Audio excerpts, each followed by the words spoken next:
વંદે માતરમ બાળ મિત્રો, આજનો આપણો ટોપિક છે કુદરતી ખાતર અને કૃત્રિમ ખાતર. જે પદાર્થને ઉમેરવાથી પાકને પૂરતા પોષક તત્વો મળી રહેતા હોય તે પદાર્થને ખાતર કહે છે.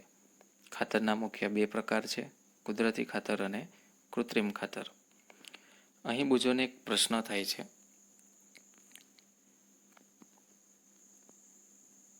મેં એક ખેતરમાં ઉગેલા સ્વસ્થ પાકને જોયો, જ્યારે પાસેના ખેતરમાં છોડ નબળા હતા. કેટલાક છોડ અન્ય છોડની સરખામણીમાં વધારે સારી રીતે કેવી રીતે ઉગી શકે?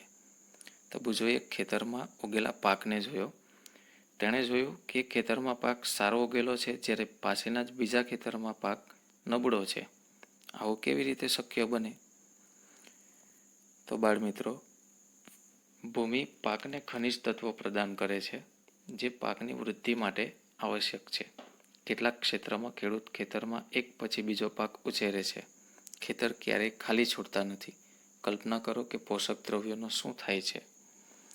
બાળકો, ખેતરમાં વારંવાર પાક લેવાથી જમીનમાં રહેલા પોષક તત્વોનું પાક દ્વારા સતત શોષણ થાય છે, જેથી જમીનમાં પોષક તત્વોની ઉણપ વર્તાય છે, જેના લીધે પાક સારી રીતે ઉગી શકતો નથી. આથી અમુક સમયના અંતરાલે, આપણે અગાઉ ચર્ચા કરી તેમ, ઉનાળામાં જ્યારે જમીન તૈયાર કરવામાં આવે છે ત્યારે ખેતરને ખાલી છોડવું પણ જરૂરી છે, જેથી જમીનની અંદર જે પોષક તત્વોની ઉણપ છે એ ઉણપ પૂર્ણ થાય છે. આથી ખેતર ખાલી છોડવું જરૂરી છે. સતત પાકને ઉગાડવાથી માટીમાંથી કેટલાક પોષક દ્રવ્યો ઓછા થઈ જાય છે. આ ક્ષતિ પૂરી કરવા માટે ખેડૂત ખેતરમાં કુદરતી ખાતર આપે છે. આ પ્રક્રિયાને ખાતર આપવાની ક્રિયા કહે છે. અયોગ્ય અથવા અપૂરતા કુદરતી ખાતર આપવાથી છોડ નબળા પડી જાય છે. બાળ મિત્રો, ખાતર આપતી વખતે આપણને એ માહિતી હોવી જરૂરી છે કે ખેતરમાં ઉગાડેલ પાક કયો છે અને તેને કયા પોષક તત્વોની જરૂર છે તથા જમીનમાં કયા પોષક તત્વોની ઉણપ છે. જો આ માહિતી અનુસાર ખાતર આપવામાં આવે તો તે પાક માટે ફાયદાકારક છે.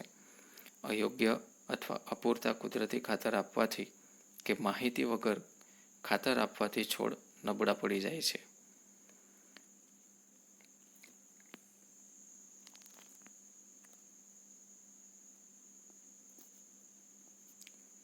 કુદરતી ખાતર એક કાર્બનિક એટલે કે જૈવિક ખાતર, જૈવિક એટલે કે સજીવ દ્વારા બનેલું પદાર્થ છે, જે વનસ્પતિ અથવા પ્રાણીઓના વિઘટનથી પ્રાપ્ત થાય છે. ખેડૂત વનસ્પતિ તેમજ પ્રાણીઓના નકામા દ્રવ્યોને એક ખાડામાં એકઠા કરે છે. વિઘટન કેટલાક સૂક્ષ્મજીવો દ્વારા થાય છે. વિઘટિત પદાર્થને કુદરતી ખાતરના સ્વરૂપે ઉપયોગમાં લેવામાં આવે છે. તમે ધોરણ 7માં વર્મી કમ્પોસ્ટ અથવા અળસિયાના ખાતર તૈયાર કરવા વિશે અભ્યાસ કરી ચૂક્યા છો. વનસ્પતિ અને પ્રાણીઓના મળમૂત્રના સૂક્ષ્મજીવો દ્વારા વિઘટનથી વર્મી કમ્પોસ્ટ, અળસિયાનું ખાતર, ખોળનું ખાતર, લીલો પડવાશ જેવા કુદરતી ખાતરનું નિર્માણ કરી શકાય છે. આવા ખાતર ખેતરમાં કે જમીનમાં નાખવાથી પોષક તત્વો જળવાય છે અને પાકને પૂરતા પ્રમાણમાં પોષણ મળી શકે છે, જેથી પાક ઉત્પાદન વધારી શકાય છે.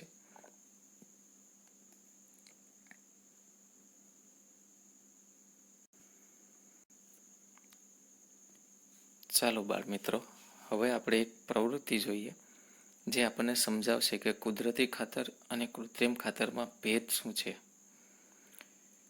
સૌપ્રથમ મગ અથવા ચણાના દાણાને લઈ તેને અંકુરિત કરો. તેમાંથી એક જ આકારના સરખા પ્રાંકુરને પસંદ કરો. બાળ મિત્રો, દાણાને અંકુરિત કર્યા પછી તેમાંથી સરખા આકારના એટલે કે સરખા પોષણ પામેલા છોડ પસંદ કરવાના છે. ત્યારબાદ 3 ગ્લાસ અથવા તેના જેવા પાત્ર લો. તેના પર A, B અને C નિશાની કરો. હવે સરખા આકારના 3 ગ્લાસ કે તેના જેવા પાત્ર લઈ તેના પર નિશાની કરવાની છે. એક ગ્લાસ પર A, બીજા ગ્લાસ પર B અને ત્રીજા ગ્લાસ પર C. ગ્લાસ એમાં થોડીક માટી લઈ તેમાં થોડું છાણિયું ખાતર ભેળવો. બાળ મિત્રો, છાણિયું ખાતર એ કુદરતી ખાતર છે, જૈવિક ખાતર છે. એ આપણે ઉમેરવાનું છે ગ્લાસ એમાં.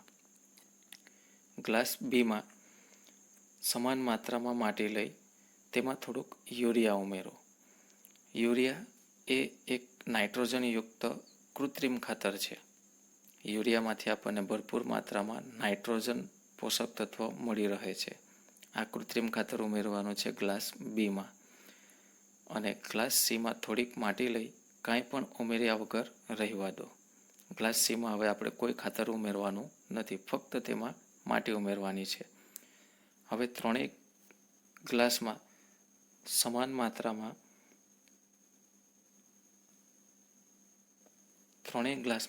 માત્રામાં પાણી ઉમેરીને પ્રાંકુરને રોપી દો અને તેને સુરક્ષિત સ્થાન પર મૂકી દો.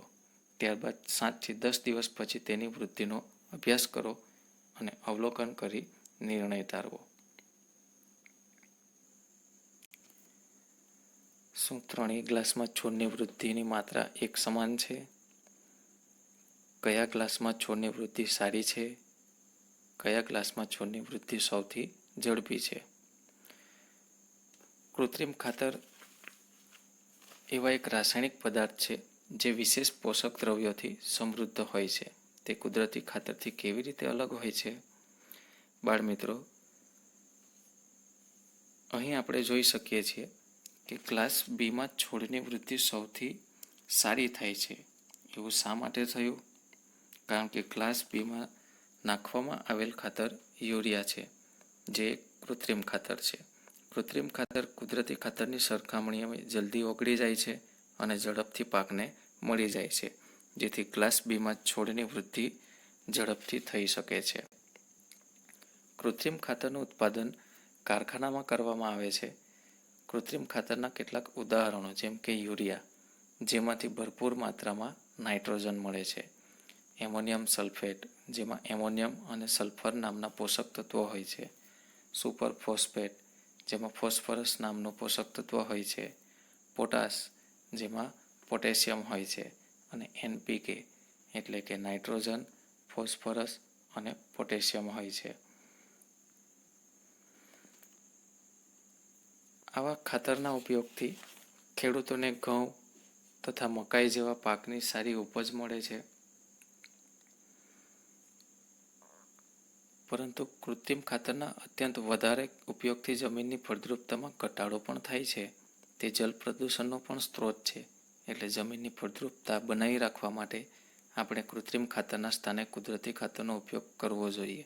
અથવા 2 વખત પાક લો તો તેની વચ્ચે ખેતરને કેટલાક સમય સુધી કાંઈ પણ વાવ્યા વગર ખાલી રાખવું જોઈએ. આમ કૃત્રિમ ખાતર જેટલું ફાયદાકારક છે તેટલું નુકસાનકારક પણ છે. તેનાથી જમીનની ફળદ્રુપતામાં ઘટાડો થાય છે, જમીનની ભેજ ધારણ શક્તિ ઘટે છે, જલ પ્રદૂષણ વધે છે તથા જમીનનું બંધારણ પણ બગડે છે. આથી તેનો ઉપયોગ વિવેકપૂર્વક કરવો જોઈએ. તેના સ્થાને કુદરતી ખાતર વાપરવું જોઈએ.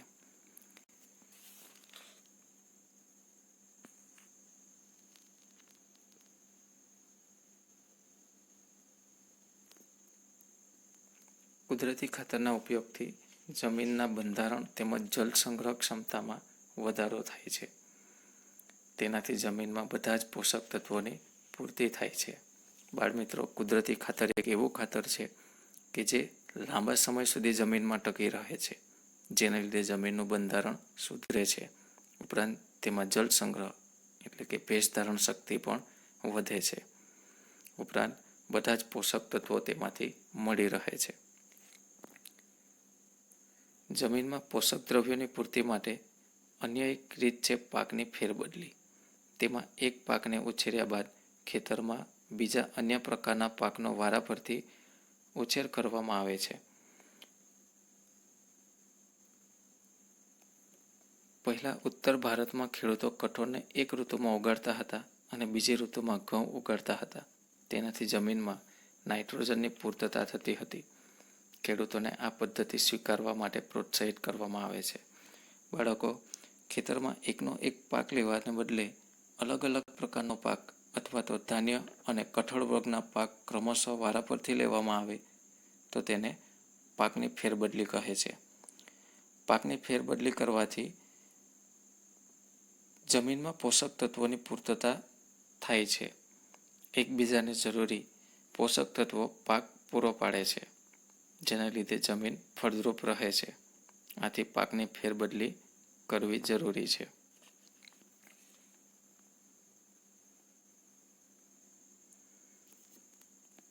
અગાઉના ધોરણમાં તમે રાઇઝોબિયમ બેક્ટેરિયા વિશે અભ્યાસ કરી ચૂક્યા છો કે તે સિમ્બિકુની વનસ્પતિના મૂળની મૂળ કંડિકાઓમાં જોવા મળે છે. તેઓ વાતાવરણમાં રહેલા નાઇટ્રોજનનું સ્થાપન કરે છે.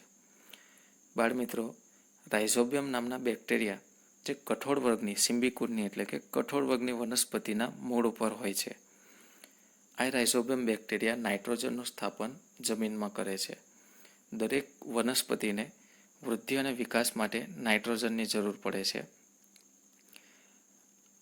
જે વાતાવરણમાં હોય છે. પરંતુ લીલી વનસ્પતિ સ્વતંત્ર નાઇટ્રોજનનો ઉપયોગ કરી શકતી નથી. આ નાઇટ્રોજનનું જમીનમાં સ્થાપન થવું જરૂરી છે અને એ કાર્ય કરે છે રાઇઝોબિયમ નામના બેક્ટેરિયા. આમ રાઇઝોબિયમ નામના બેક્ટેરિયા જમીનને ફળદ્રુપ કરવામાં મદદરૂપ થાય છે.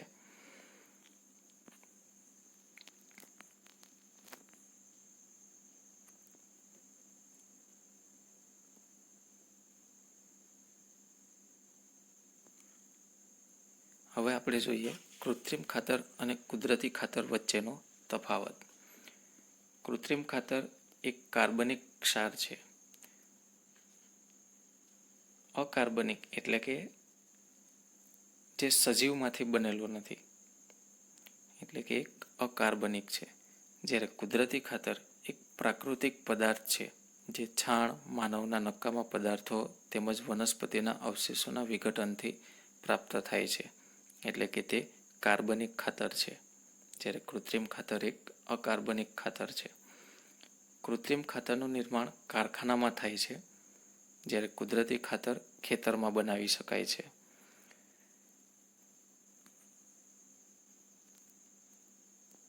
કૃત્રિમ ખાતરથી જમીનને સેન્દ્રિય પદાર્થો પ્રાપ્ત થતા નથી, જ્યારે કુદરતી ખાતરથી જમીનને ભરપૂર માત્રામાં સેન્દ્રિય પદાર્થો એટલે કે સડતા કાર્બનિક પદાર્થો પ્રાપ્ત થાય છે.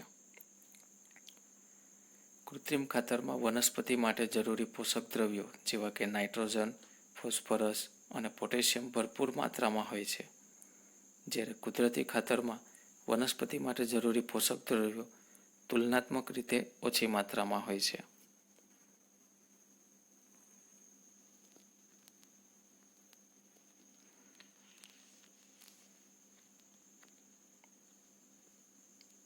હવે જોઈએ કુદરતી ખાતરના ફાયદા. જૈવિક ખાતરને કૃત્રિમ ખાતરની તુલનામાં વધારે સારું ગણવામાં આવે છે, જેના મુખ્ય કારણો નીચે મુજબ છે. કૃત્રિમ ખાતરના ઉપયોગથી જમીનની જલધારણ ક્ષમતા એટલે કે ભેજધારણ શક્તિમાં વધારો થાય છે, જેથી પાકને વારંવાર પાણી આપવાની જરૂર પડતી નથી. તેનાથી જમીન છિદ્રાળુ થઈ જાય છે, જેનાથી વાયુ વિનિમયતામાં સરળતા પ્રાપ્ત થાય છે. મિત્રો, કુદરતી ખાતરના ઉપયોગથી જમીન છિદ્રાળુ બને છે, જેથી હવા સરળતાથી અવરજવર કરી શકે છે, જે આપણે અગાઉ ચર્ચા કરી તેમ વનસ્પતિના મૂળ માટે શ્વસન પૂરું પાડે છે. તેના ફાયદાકારક સૂક્ષ્મજીવોમાં વધારો કરે છે, એટલે કે ફૂગ, બેક્ટેરિયા, જે નાઇટ્રોજન જેવા વાયુઓના સ્થાપનમાં ઉપયોગી છે, એવા સૂક્ષ્મજીવોમાં વધારો કરે છે. જમીનના બંધારણમાં સુધારો કરે છે, એટલે કે તેનું પીએચ મૂલ્ય, તેની ભેજધારણ શક્તિમાં વધારો થાય છે.